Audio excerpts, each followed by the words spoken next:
Hello everybody, welcome back to my channel, and in today's video, I'm going to be making culottes.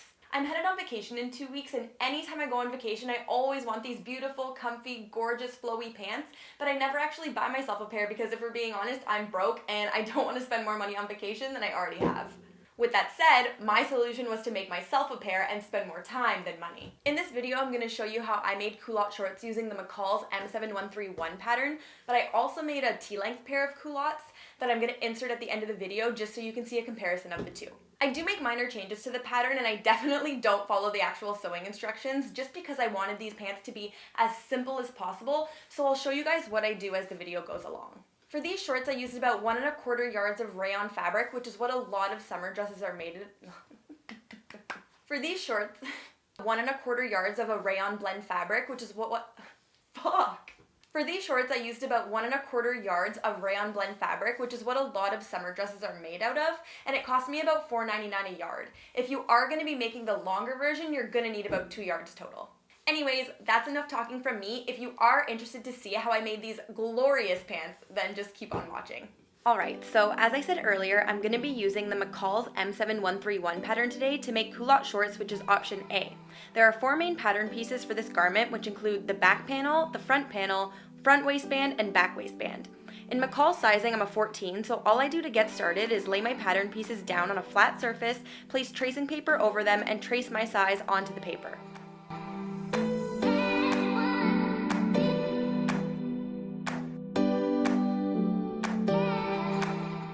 For the shorts, there's a line that states cut here for A, and that shows me where I need to trace in order to get the correct hem length.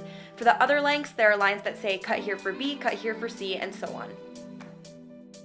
For this pattern hack, I left panel 5, which is the back panel alone, but I am going to change the front panel, which is panel 1, slightly.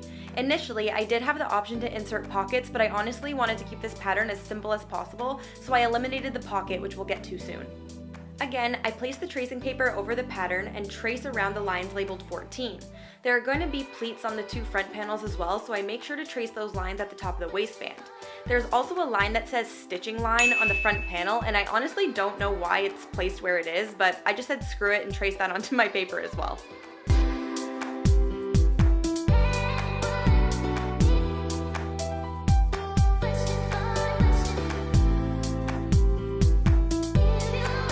Okay, so here I'm taking what would have been my pocket and placing it under my newly traced front panel. I make sure to line up the outside lines of the pocket with the outside lines of my front panel and just trace around the edge to fill in the gap. So now I have a nice simple front panel to work with.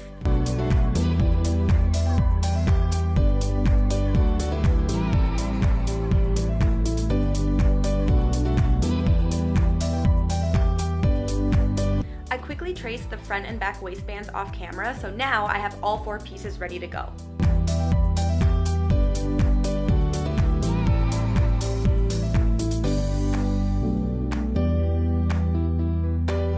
Since I need 2 of each panel, I fold my fabric in half, place my front panel, back panel, and front waistband onto the folded fabric and cut them out. This results in me having 6 pieces total, including a left front panel, right front panel, left back panel, right back panel, and 2 front waistband pieces.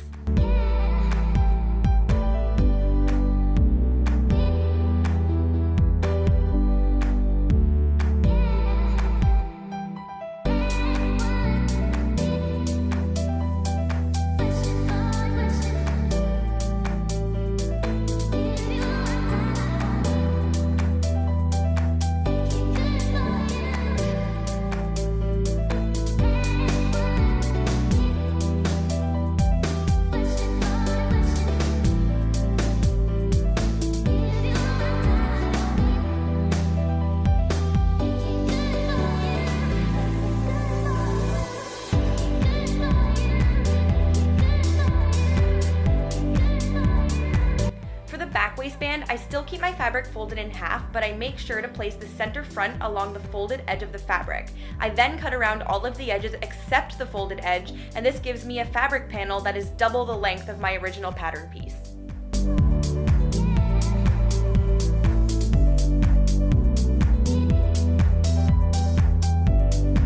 Here I'm taking the two front panels and pinning them in place right sides together along the center seam. I'm going to sew starting about 1 inch from the crotch all the way up to the waistband, and there's a reason for this, I swear. Once I have my initial seam in place holding everything together, I'm going to go in and stitch along that weird stitch line mentioned earlier.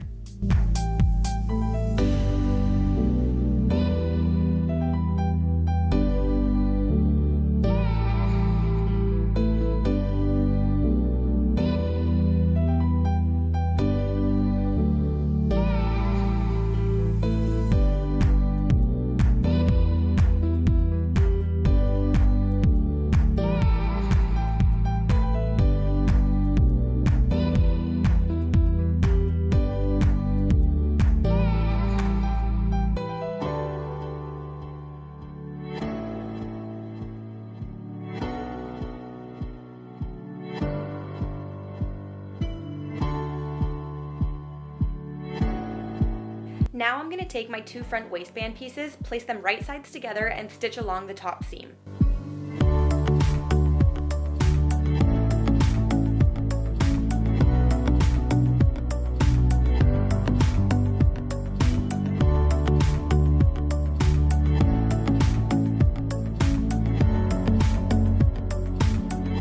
Once that's done, I take it over to my ironing board, flip it wrong sides together, and press the seam down to make it lie flat using my iron.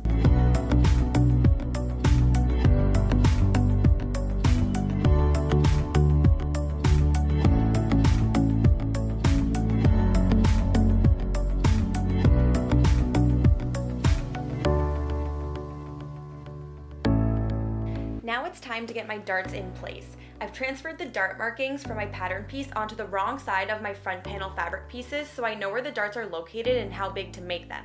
To create these darts, I place my fabric wrong side up on a flat surface and create a small fold by bringing the two markings together.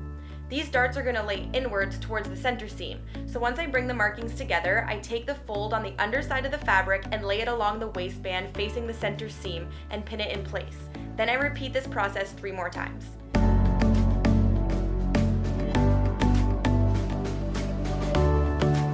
Once I'm happy with my darts, I use my iron to give it a light press to help give a nice crisp finish. Then I take it over to my machine and stitch across the top of the waistline to hold them in place.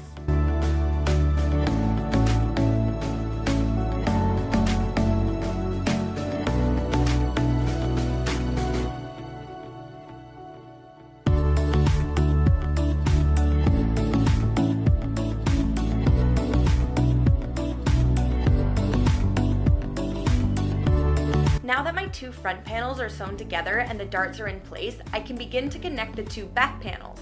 To do this, I'm going to pin one of the back panels to the matching front panel wrong sides together along the inside leg seam. Then I take it over to my machine and stitch them in place. This is why it was important to leave an inch allowance when sewing the front center seam, because we need the space to be able to connect the back panels at the crotch.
Once that's finished, you should have something that looks like this.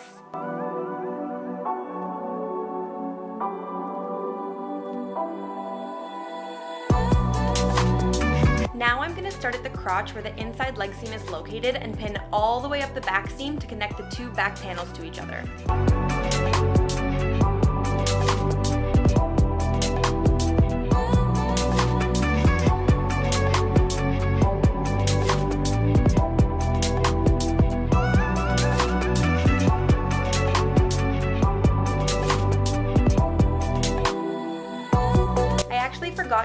two inside leg seams before pinning, so I quickly ran those through my serger to finish them off before stitching down what I had pinned in place.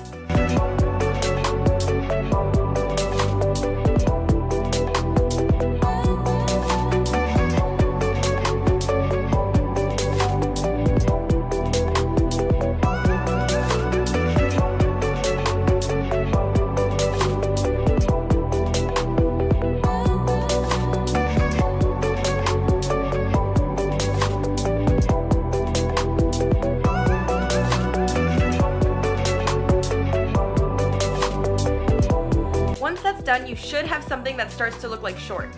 After I check that everything looks good, I take it over to my serger and serge from the front waistband, down the front center seam, through the crotch, and up the back center seam to give it a nice clean finish.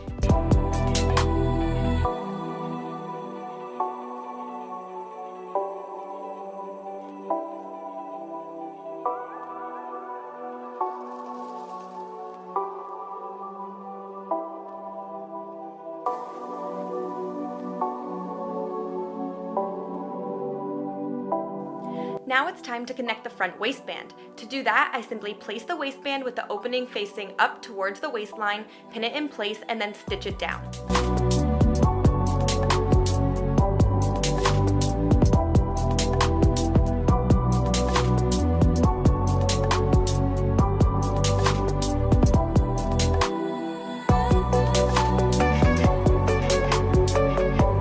As usual, I run it through my serger to finish off the seam.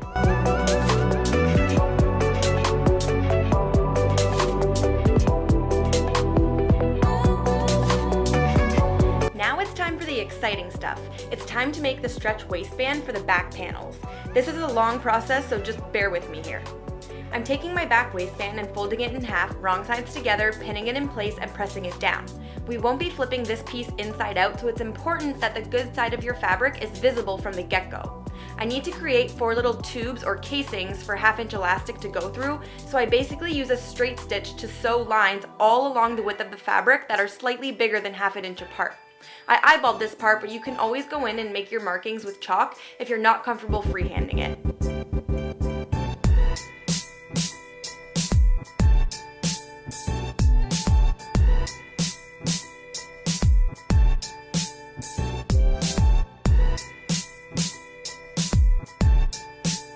Before inserting the elastic, you need to attach the waistband to the back panels. Again, place the waistband with the bottom of the band facing up and stitch it in place.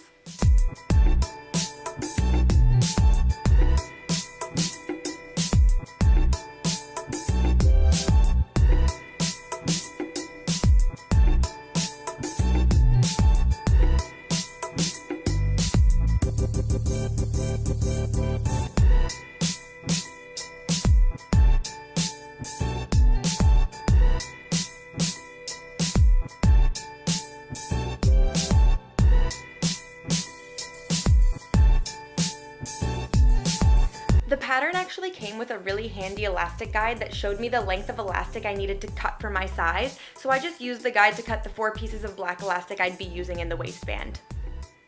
For learning purposes, I'm going to show you how I inserted the elastic into the casings without the waistband attached to the back panels, just because there's a lot of fabric going on once it's attached and it's really hard to see what's happening. By doing this, you'll also see why it's important to attach the waistband first. To weave the elastic through, all I do is attach a safety pin to the end of the elastic and push it through the casing. Once the end of the elastic reaches the start of the casing, I pin it in place and keep pushing the pin through, which in turn will start to create the ruched look. Once I get the elastic through to the end, I pin it in place as well and repeat this process 3 more times.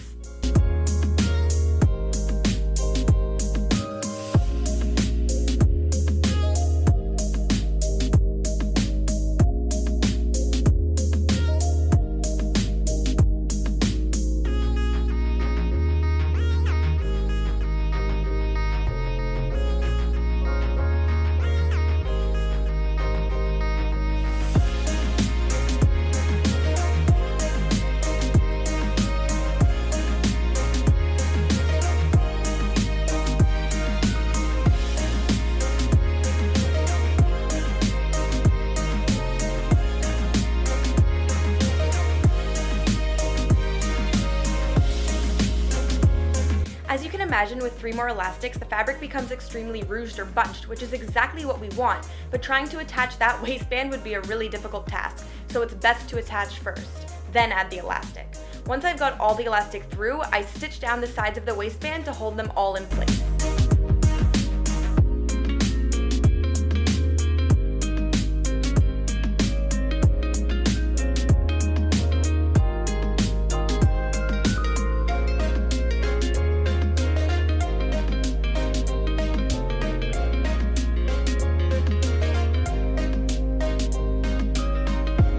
With my back waistband done, I can finally attach the side seams. Just pin the matching front and back panels right sides together, pin them in place along the side seam, and stitch them in place. Again, running them through the serger to give a nice clean finish. If you don't have a serger, that's totally okay. You can always press your inside seams open instead.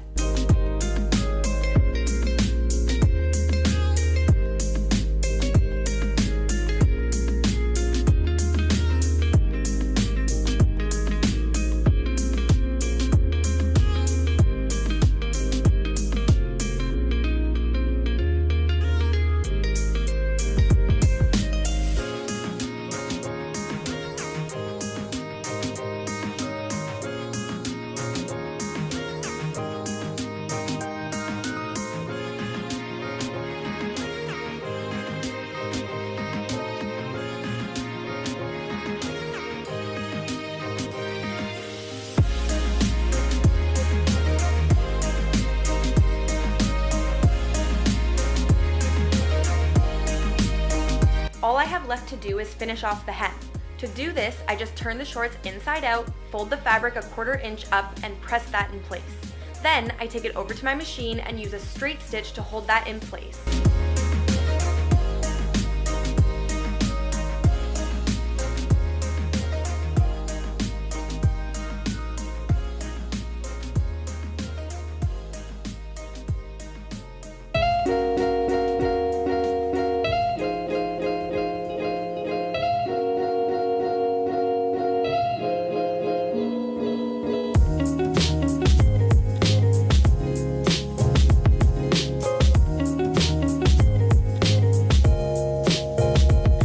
Give the inside of the shorts a nice clean look, I decided to fold the hem up one more time and stitch that down using a straight stitch again. And that's it! Your culottes are done and they should look something like this.